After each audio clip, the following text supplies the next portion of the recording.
We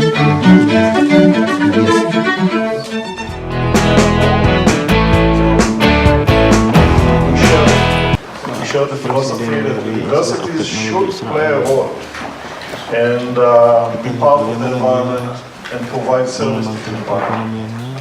What I'd like to do today is to tell you the story of Israel and the Technion and how the Technion, Israel Institute of Technology, played a role in a phenomenon that we now call Startup Nation. What I'm going to argue is that Startup Nation started from Technion Nation.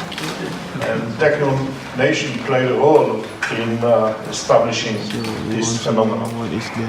So Israel now made a huge progress economically, in spite of being in a not so friendly part of the world. In Israel, I have my opinion about ranking, and I need a glass of whiskey to tell you my true opinion about ranking. In one word, it's nonsense. But every university president has his own ranking, which he likes. So Israel is number one in researchers, number of researchers per capita.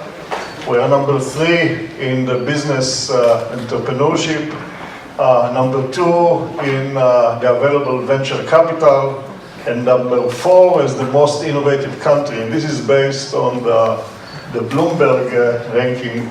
So we have some achievements that can be quantified. This is OECD data, show the development of GDP in Israel. And as you can see, Israel is the red, OECD general is the green. We are having a very steep increase in GDP starting in the 21st century. Now, the question is how it all started. How Israel, a small country, 9 million people, 22,000 square kilometers, in a very unfriendly part of the world, have become startup nation. And what I'd like to tell you is about the components. First, the Israeli DNA, what I call the Chutzpah factor, which is unique to Israelis. Then, necessity is the mother of invention. Then, human resources, the fact that Israelis must serve in the army, and the issue of immigration. Israel absorbed more than 1 million people over a period of less than 5 years, mostly from the former Soviet Union, who came highly educated and immediately joined the labor force. Government support, chief scientist office initiatives and incubators, and to me one of the most important elements is the Technion factor. So, the Israeli character. Israelis proudly label themselves sabrés. Sabrés is the name of a fruit that is very thorny on the outside. If you touch it, it pinches you because it has thorns. But when you open it, it's very sweet in the inside. And this is the typical Israeli personality. Outside, they are very rough, very thorny, but inside, they are very, very sweet and considerate. Now, the DNA in Israel has terminology like Chutzpah, creative, personal example, challenging, courage, non-conventional, hardworking, etc., etc. This is very interesting. There are 2 elements that are important for entrepreneurs. One is the ability to take risk-taking. Second, the ability to sustain failures.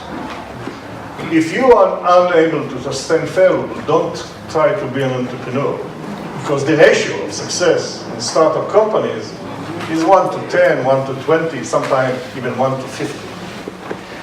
Some entrepreneurs have 10 failures before they have the first success. Israelis know how to take risks and are able to sustain failures. Another issue is your ability to say what you think. Over dinner last night, we spoke about the spirit. From here, I'm going to Seoul to Korea, and a guest of the Korea Forum, Economic Forum.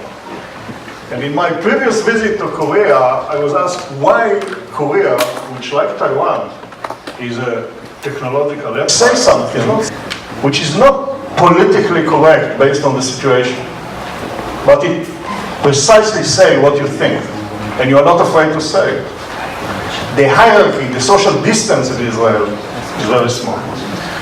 So serving in the army, getting experience in risk-taking, being able to sustain failures, being able to say what you think, to think outside the box, this is part of the characteristics. In addition to that, we must global from inception. I think this is common to Taiwan and Israel. We are far away. We are a small population. The market is outside Israel. You must go global. Then we have a must-win attitude. Must win. Israel has a history of several wars. We cannot lose, not even once. We cannot lose, not even once. So it's a must-win attitude. As I said, tolerance to failures. Question everything. Question everything and everyone. Knock on every door. Cost-effective use of limited resources. We have no natural resources. Right now, in recent years, we discovered gas under the Mediterranean. But before that, there were no natural resources. Solution-driven approach to real problems, and a short history, which is also common to Taiwan and Israel. We don't have traditions. We can start everything the norm. The contribution of Israelis in history is their dissatisfaction. It is bad for politics, it's good for science. We are always dissatisfied. And when you are dissatisfied, you try to improve everything. Politicians hate it, but scientific research benefit from it. So this is the Israeli DNA. And then the issue is necessity is the mother of invention.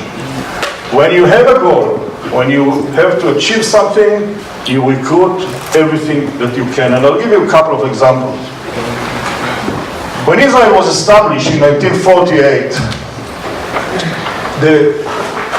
again Shimon Peres, our 9th president, said, it's fortunate that the Technion existed before the state of Israel. If it had been the other way around, who knows what would have happened. As I'm going to show you, the Technion was established to serve a purpose. It has a mission from the beginning, from its inception. It has a mission, serving, providing service. And why they made this decision? Because Jewish people in Europe around the turn of the 20th century were discriminated. They couldn't study in European universities. They were not accepted, no more clauses. This was particularly evident for engineering students. So there was a decision to open a Jewish university, and the decision was to open it on the slope of the Carmel Mountain. You see this camel carrying the stones. This is the old building. This is the cornerstone laying ceremony. And the cornerstone was laid in 1912. Why in Ottoman Palestine?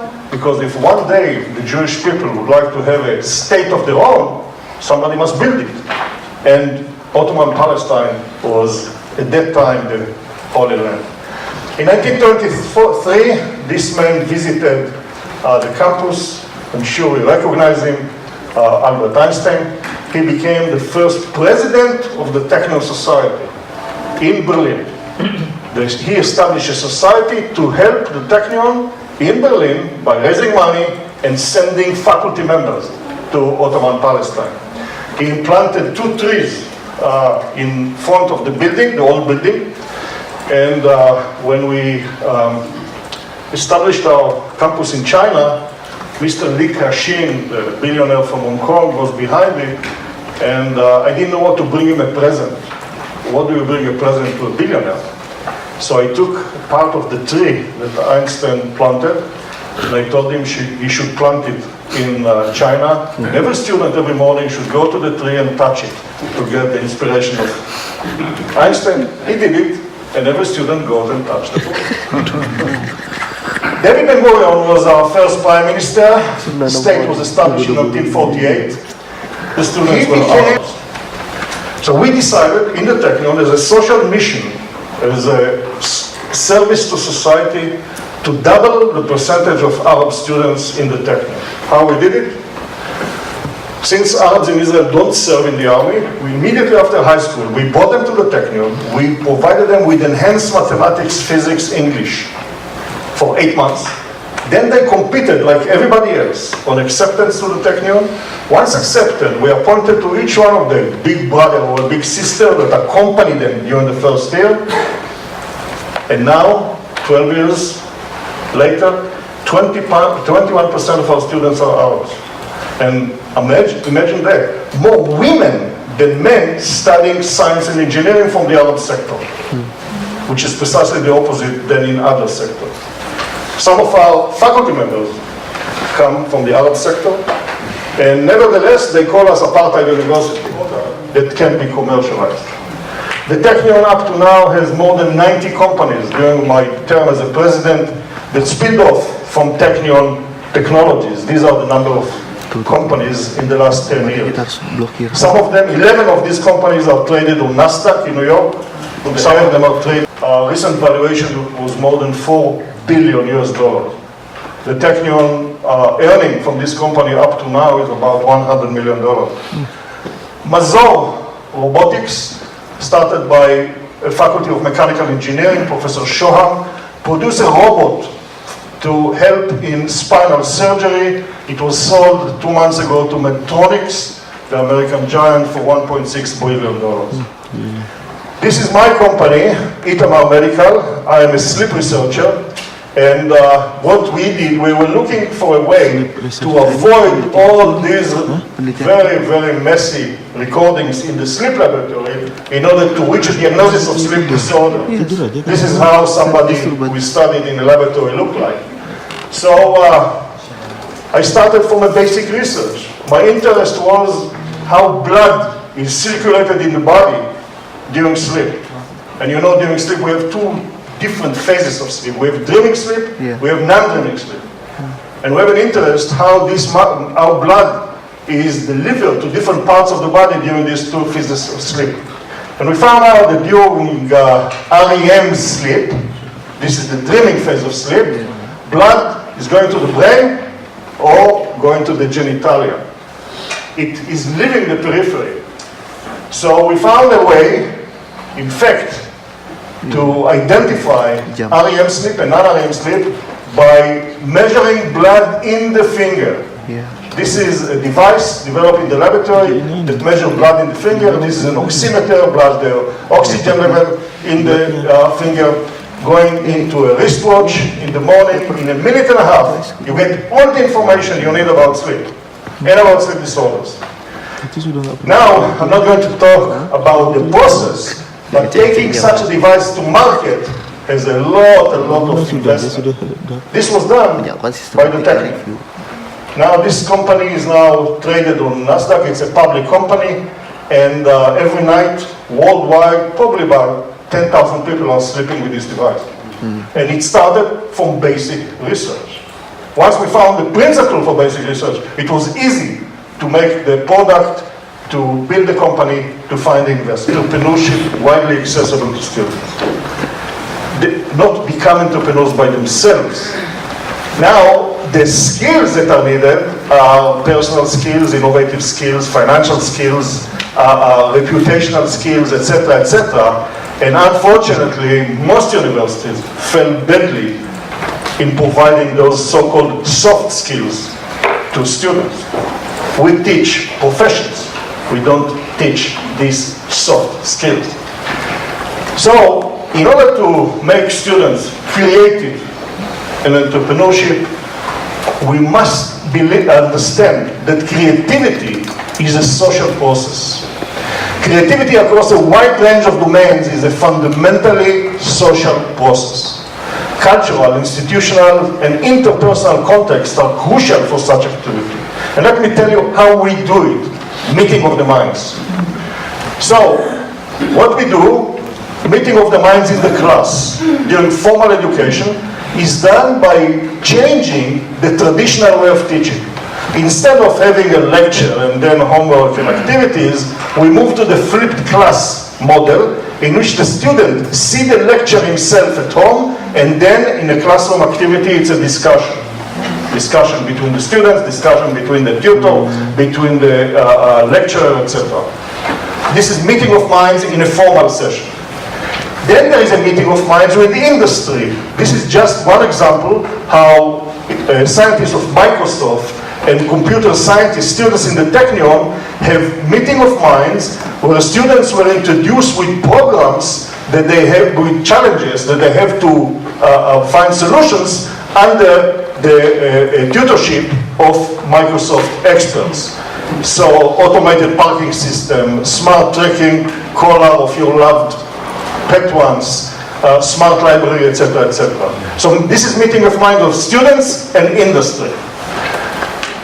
10 minutes drive from the campus, we have a technological park with all these companies, Intel and Apple and Yahoo and Amazon and Google and Microsoft and Philips and HP, etc., etc. So these are the breeding ground of our companies. On the other side, there are the research laboratories of the faculty. On the same floor, we have a laboratory dealing with IT. On the other side, we have a company that is commercializing IT. And students have mentors from both sides of the corridor. So the bridge between industry and academia. This is on Roosevelt Island, inaugurated on September 2017. And in China, Guangdong Technion Institute of Technology, in Shantou province, where we have undergraduate program, and we have Israeli students and Chinese students studying together as meeting of minds.